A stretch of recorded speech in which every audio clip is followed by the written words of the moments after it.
ఆకాశమందు సింహాసనాసీనుడైన దేవాది దేవునికి నా హృదయపూర్వక వందనములు, స్తుతులు, స్తోత్రములు సమర్పించుకుంటున్నాను. అందరికీ శుభోదయం. ఈ దినాన మహోన్నతుడైన దేవాది దేవుడు నీ కొరకు సిద్ధపరిచిన వాక్కు దేని కాలమునందు అది చక్కగా నుండునట్లు సమస్తమును ఆయన నియమించి ఉన్నాడు. దేవుని నామమునకు మహిమ కలుగునుగాక. ఈ మాటలు ప్రసంగి గ్రంథము 3వ అధ్యాయము 11వ వచనములో వ్రాయబడి ఉన్నవండి. Praise the lord. Today our god's promise for us. He has made everything beautiful in its time.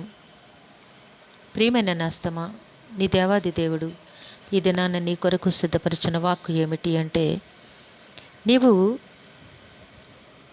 అనేక సంగతుల కొరకు అనేక పరిస్థితులను గూర్చి చింతిస్తూ ఉన్నావు నేస్తమా. నీ దేవుడు తన ప్రత్యక్షతను నీకు అనుగ్రహిస్తూ అనునిత్యము కూడా నీ కుడి చేతిని ఆయన దక్షిణ హస్తముతో పట్టుకొని నిన్ను నడిపిస్తూ ఉన్నారు. జీవము కలిగిన దేవుడు నీ పక్షమందు ఉన్నారు. నీకు ఆయన తన వాక్కును ఈ దినాన్న ప్రకటన చేస్తూ ఉన్నారు. ఏమిటి అనగా, దేని కాలమునందు అది చక్కగా నుండునట్లు సమస్తమును ఆయన నియమించి ఉన్నారు. ఏ విధముగా చేశారటండి? సమస్తము కూడా దేని కాలమందు అది చక్కగా జరుగుతోంది. అయితే సమయము మించిపోతుంది, సమయము గడిచిపోతుంది. నేను ఈ పని చేయలేకపోయాను, నేను దీనిని సాధించలేకపోయాను, నా బ్రతుకులో ఈ విషయము జరగలేదు, నా బ్రతుకులో దీనిని పొందుకోలేకపోయాను అని నీవు చింతిస్తూ ఉన్నావు నేస్తమా. నీవు చేసే ప్రయత్నములన్నిటి యందు కూడా నీ దేవాది దేవుడు నీకు తోడుగానే ఉన్నారు. నీ ప్రయత్నమును ఫలింపచేయుట ఆయన చిత్తమై ఉన్నది. కానీ దేవుడు సమయానుకూలముగా నిర్వహించే దేవుడై ఉన్నారు. దేని కాలమందు అది చక్కగా ఉంటుంది, చక్కగా నెరవేరబోతోంది. ప్రతిదానికి కూడా సమయము ఉంది, ప్రతిదానికి కూడా సమయము కలదు. ఆకాశము క్రింద ప్రతి ప్రయత్నమునకు సమయము కలదు అని ఈ ప్రసంగి గ్రంథము 3వ అధ్యాయము 1వ వచనములో దేవాది దేవుడు నీకు అనుగ్రహించి ఉన్నారు. ప్రతిదానికి సమయం ఉంది నేస్తమా. సమయానుకూలముగానే దేవుడు నీ బ్రతుకులో ఉన్నతమైన కార్యములను నెరవేర్చబోతూ ఉన్నారు. దేవుని వైపు ఆశతో ఎదురుచూడు, నిరీక్షణతో కనిపెట్టు. దేవుడు తప్పకుండా నీకు అనుగ్రహిస్తారు.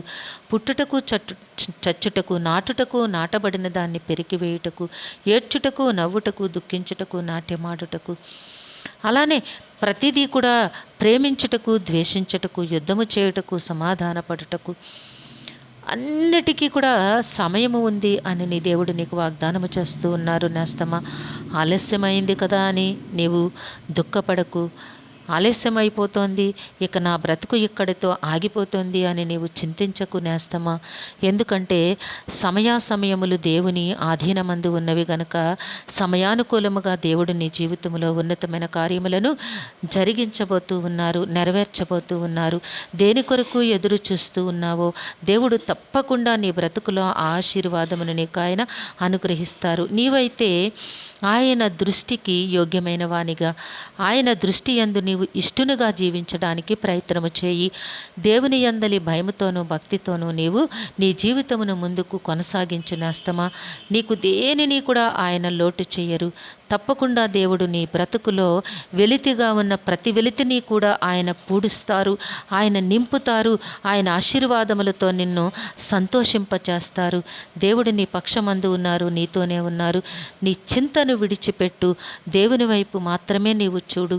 దేవుడు తప్పకుండా నీ జీవితంలో ఉన్నతమైన కార్యములను జరిగిస్తారు. దేవుడు దీవించునుగాక. ప్రార్థన చేసుకున్నాము. సింహాసనాసీనుడైన దేవ, మీ ఘనమైన నామమును కొందనములు మీ బిడ్డ కొరకు మీరు సిద్ధపరిచిన వాక్కును బట్టి, మీరు అనుగ్రహించిన మీ కృపా సత్యములను బట్టి వందనములు చెల్లించుకుంటున్నాము దేవా. మీ బిడ్డ జీవితంలో ఉన్నతమైన కార్యములను జరిగించండి. ఆశతో ఎదురు చూస్తున్న ప్రతి సంగతిని కూడా సమయానుకూలముగా మీ బిడ్డకి అనుగ్రహించి సంతోషమును నెమ్మదిని కలుగ చేయమని వేడుకుంటున్నాము తండ్రి. ఈ దినము పుట్టినరోజు, వివాహ దిన మహోత్సవములు జరుపుకొంచున్న బిడ్డలందరికీ మీ ఆశీస్సులు దీర్ఘాయుష్ను అనుగ్రహించమని ఈ ప్రార్థన మా రక్షకుడును మీ ప్రియకుమారుడైన యేసుక్రీస్తు నామం పేరట అడిగి వేడుకొనుచున్నాము తండ్రి. ఆమెన్. సర్వకృపానిధియగు దేవుడు మీ కుటుంబ జీవితంలో ఉన్నతమైన ఆశీర్వాదములు అనుగ్రహించి మిమ్మును ఆయన నామ మహిమ కొరకు జీవింపచేయునుగాక. Amen, amen, amen.